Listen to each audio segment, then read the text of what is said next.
everyone, welcome to the channel. My name is Linda, and if this is your first time here, I'm very glad you found the channel. And if you're back to watch some more Supernatural with me, welcome back. So we're here to watch Season 1, Episode 10 of Supernatural. It's called Asylum. It's not my favorite of this season. It's kind of in the middle for me. It's a decent episode for sure. There's lots of good stuff with the boys, and there's some good jump scares, and the ghost patients. Some of the effects they use on those characters are pretty good. There's some good sort of creepy moments. I feel like it's a little bit slow. You know, sometimes it feels like they're kind of just meandering through the hospital for a while. And I mean, again, they're building tension and stuff.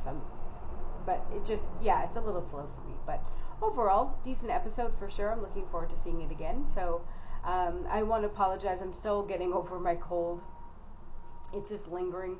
So I might be a little bit coughing or sneezing. But I will do my best to make sure that when I'm editing, I edit out all those very lovely sounds so that you don't have to listen to them.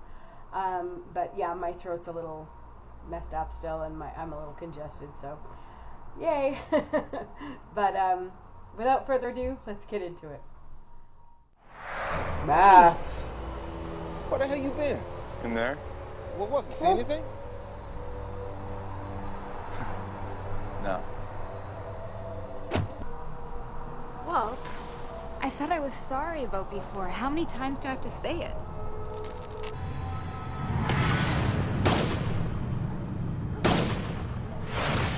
Caleb hasn't heard from him? Nope. Neither has Jefferson or Pastor Jim. I love how they lay those people in Same last time I as people from their past that then come back, of course, at the end of the season. Love the guy, Caleb, I swear, he writes like Pastor freaking Jim. Yoda. You know, maybe we should call the feds. Very cool. File a missing persons. We talked about this. Dad'd be pissed if we put the feds on his tail. I don't care anymore. After all that happened back in... I don't believe it. What? It's a text message. It's coordinates.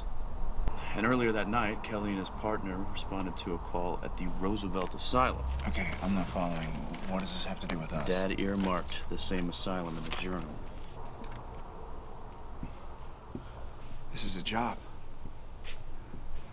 Dad wants us to work a job. I mean, maybe we'll meet up with him. Maybe he's there. Maybe he's not. I mean, he could be sitting us there by ourselves to hunt this thing. Who cares? If he wants us there, it's good enough for me. This doesn't strike you as weird? The texting? The coordinates? Sam, Dad's telling us to go somewhere. We're going. Yeah. Hey, Sam, who do you think's a hotter psychic? Trisha Arquette, Jennifer Love Hewitt, or you? I mean, I'm a Dean girl, but it's definitely Sam.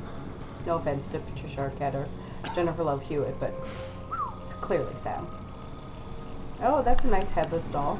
Is that good? Dean, when are we going to talk about it? Talk about what? About the fact that Dad's not here. Oh, let's see, never. I'm being serious, man. So am I, Sam. Look, he sent us here. He obviously wants us here. Dad could be in trouble. We should be looking for him.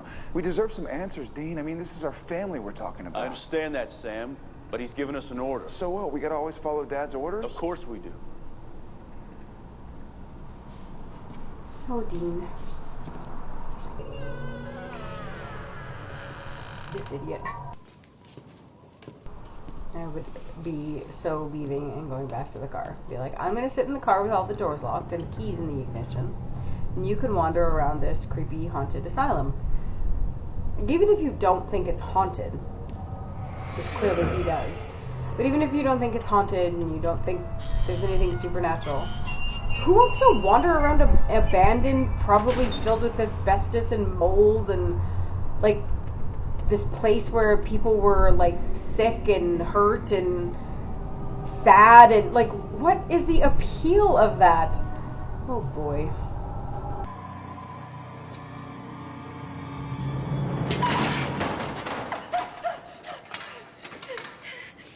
It's all right. We're not going to hurt you. No. I'm not gonna leave without Gavin. I'm coming with you. It's no joke around here, okay? It's dangerous. I got a question for you. You've seen a lot of horror movies, yeah? I guess so. Do me a favor. Next time you see one, pay attention. When someone says a place is haunted, don't go in. My point exactly. Why would you want to go in there? Okay, listen, this girl, did she try to hurt you? What? No, She what? she kissed me. But she didn't hurt you physically. Dude, she kissed me. I'm scarred for life. This part's creepy. You're hurting my heart. What are you talking about?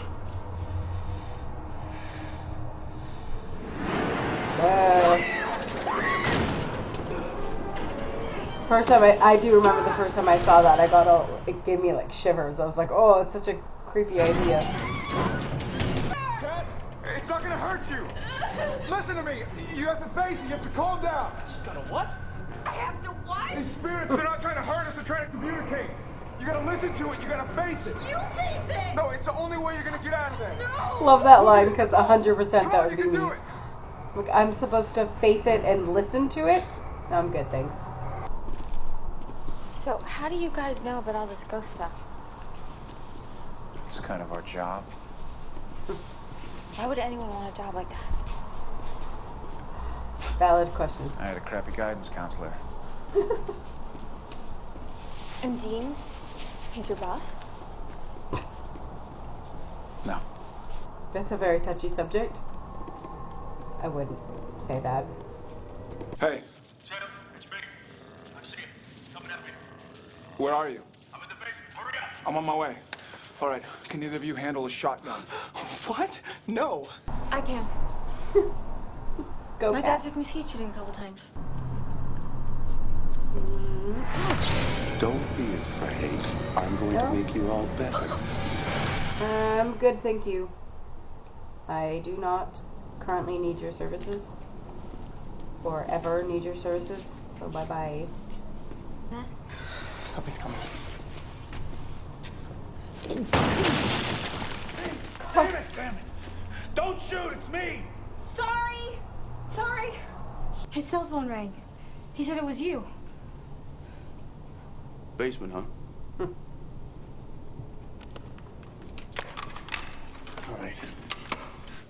Watch yourselves. And watch out for me. Fine. You know that wasn't me who called your cell, right? Yeah, I know. I think something lured me down here. I think I know who. Dr. Ellicott. Oh, Dean. yikes. Well, doing Step good. back from the door. Sam, put the gun down. Is that an order? That's more of a friendly request. Because I'm getting pretty tired of taking your orders. I knew it. Ellicott did something to you, didn't he? For once in your life, just shut your mouth. What are you gonna do, Sam? Gun's filled with rock salt. Not gonna kill me. God. No, but it'll hurt like hell. Like, look what it did to the wall before, right? Like, yikes. Put holes in the drywall. I mean, why are we even here? Because you're following Dad's orders like a good little soldier? Because you always do what he says without question? Are you that desperate for his approval? This isn't you talking, Sam. What are you gonna do? Huh? You gonna kill me? You know what? I am sick of doing what you tell me to do. Nobody. We're no closer to finding Dad today than we were 6 months ago. Well, here. Let me make it easier for you. Maybe not. Closer than you think. Come on. Take it. Real bullets are gonna work a hell of a lot better than rock salt.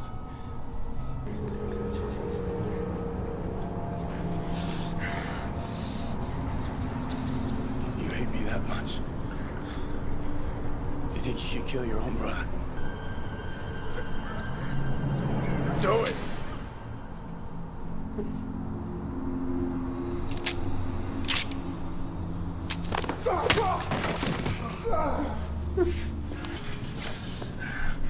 Man, I'm not gonna give you a loaded pistol.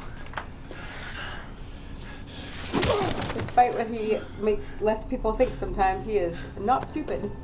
Sorry, Sammy.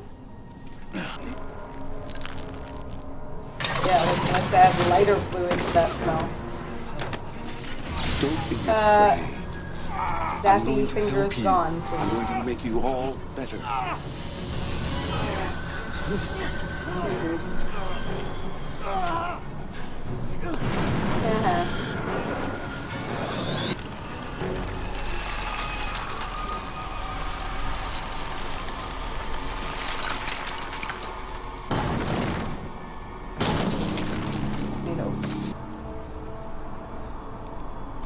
It's strange. I don't think any other ghost ever dies like that.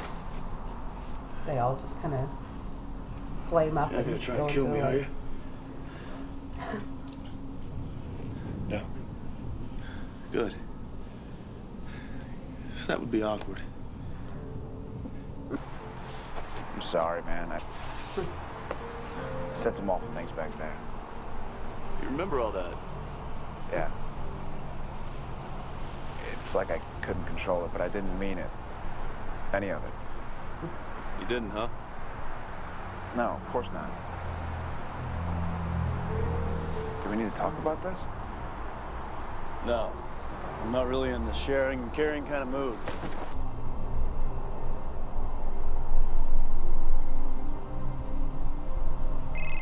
Linger on that shot for a little. No, just Dean. panned away far too quickly. I was good with that shot. Just saying. Hello. Hey, John.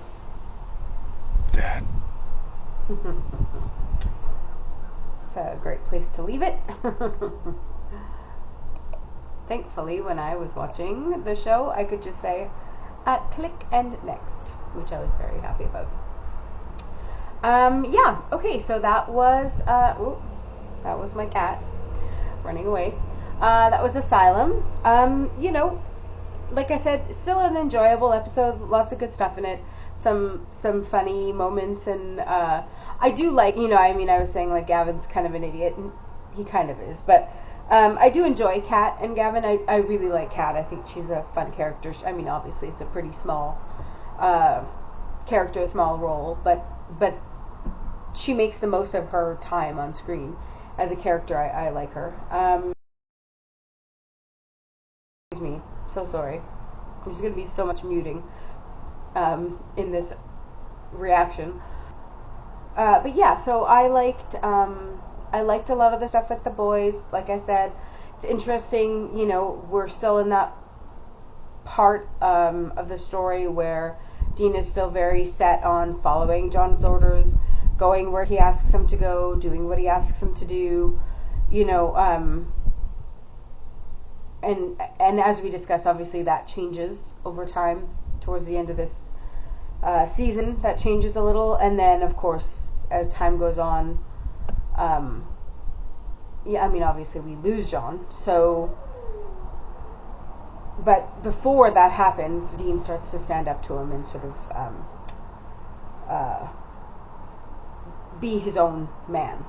But in this spot, we're still in that place, you know, the Dean being like, you know, Sam's attitude is why he never got the extra cookie, and, you know, just that idea. But again, as we learn later on in the season, there's reasons for that.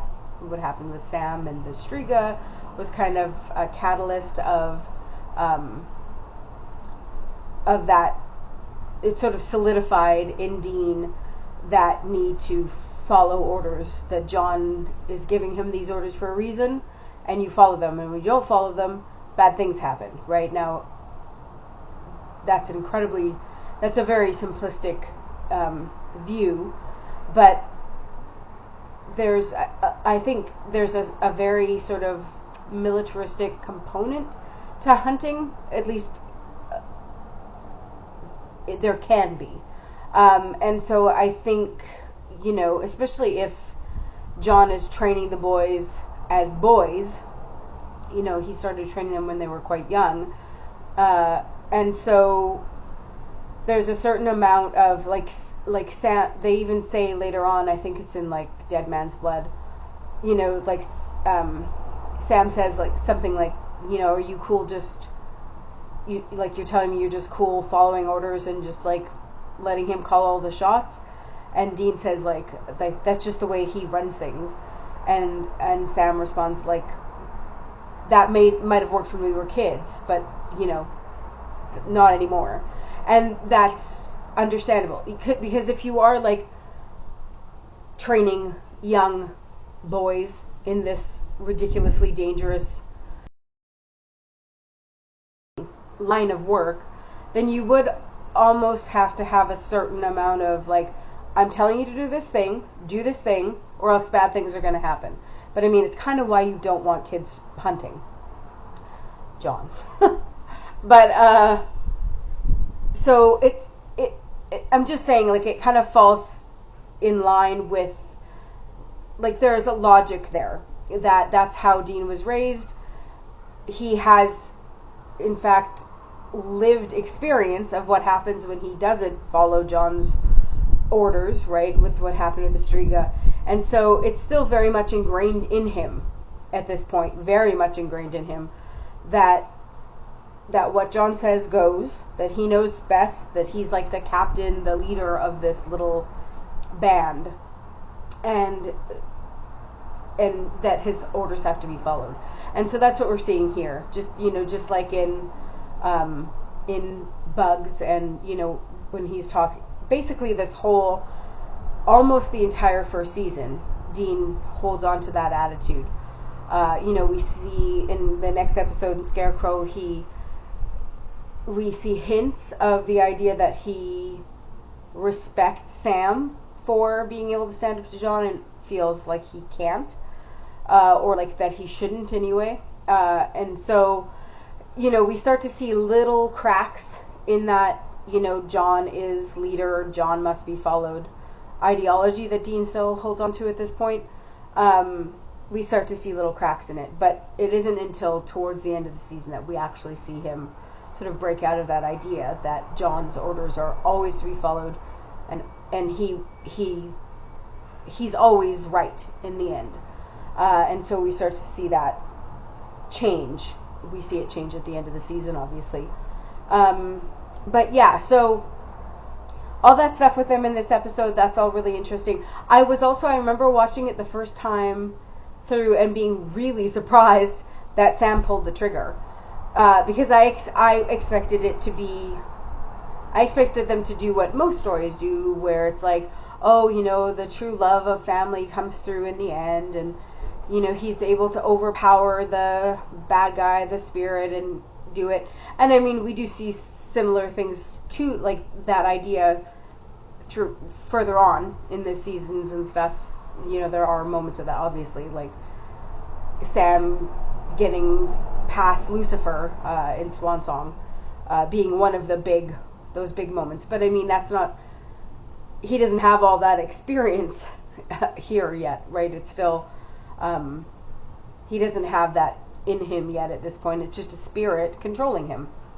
And I appreciated that they didn't just say, oh yeah, he overcame and managed to not pull the trigger, because I feel like it's kind of, it kind of like takes away, or I don't know, not takes away. It means that the cop that like shot his wife and himself, it makes it seem like, oh, if he had just tried harder, he could have fought against it and won. And so I appreciate that they didn't do that. No, the spirit had control of him. There wasn't really anything he could do about it. That anger and frustration was obviously there in him. I mean, you know, he says to Dean at the end, like, I didn't mean any of it. You did a little. In the same way that, like, Shifter Dean was tapping into some emotions that Dean really did have, I feel like the spirit was doing the same here with Sam, where he's tapping into those emotions. I think there's no doubt that Sam is very frustrated, and understandably so, with Dean for, you know, refusing to question John in any way. I think it frustrates him a lot, and I think he's very angry at Dean for that, and I understand that. But I mean, again, just like the Shifter Dean, those feelings are greatly exaggerated, obviously, once the spirit gets hold of him. He may be angry at Dean, but he's not rageful and willing to hurt/kill him. And so, yeah, so I think those ideas are there. and probably they should have talked about it because, you know, imagine that, talking about things. But of course, they don't, because they're Winchesters and they don't know how to do that. And so, yeah, but that was, I enjoy all that stuff with the boys, that, again, that we're seeing, we're seeing the different sides of the boys' thought process, right, when it comes to John and when it comes to hunting in general. So I appreciate that about this episode. Yeah, so I enjoyed it. Nice rewatch. And I will be back next episode with Scarecrow, which is an episode I absolutely love. And another one that I had seen, not all of, before I watched the series. I'm almost positive I didn't see the whole episode. I remember seeing the Scarecrow itself, like, I think it was like the scene where Dean is like talking to the Scarecrow, when he like calls him fugly or something like that. He says like, "You fugly." I'm pretty sure that's the scene that I saw. I might have seen some with him like chasing after them. I just remember seeing him as a bad guy, like as a villain, and being like, again, I saw all the wrong moments of Supernatural before I started watching Supernatural, because that scared the crap out of me. And I was like, oh my god, I can literally never watch this show. Like, I will never survive watching this show on my own. And so I didn't. Was another moment, but because the Scarecrow is genuinely creepy, and he's still creepy to me today. But yeah, I do kind of remember seeing. It wasn't on TV. It was maybe it was on YouTube or something. I'm not sure, but I remember seeing the Scarecrow and being like, oh my god, like what is this even? Like, it was very creepy. But yeah, so I'm looking forward to seeing that one again. It's a great one, and all the stuff with the boys in that one is fantastic as well. So looking forward to it. And yeah, so that'll be next week. And if you want to see full length and early reactions, I do have a Patreon. It'll be linked in the description below. Come on over and let's chat some Supernatural. All right, thanks guys. We'll see you next time. Bye.